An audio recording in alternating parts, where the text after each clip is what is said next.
რაღაცა ხდირილი იყო იქით. მოწევა თუ შეიძლება აქ, ა? კი, როგორ არა.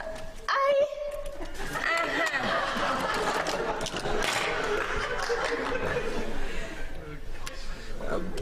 ბინას ვეძებ.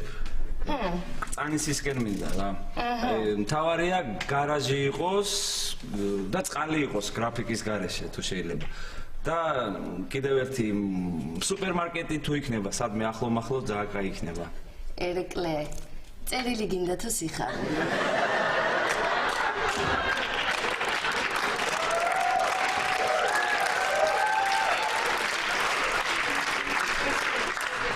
რა ვიცი, სიხარული ალბათ.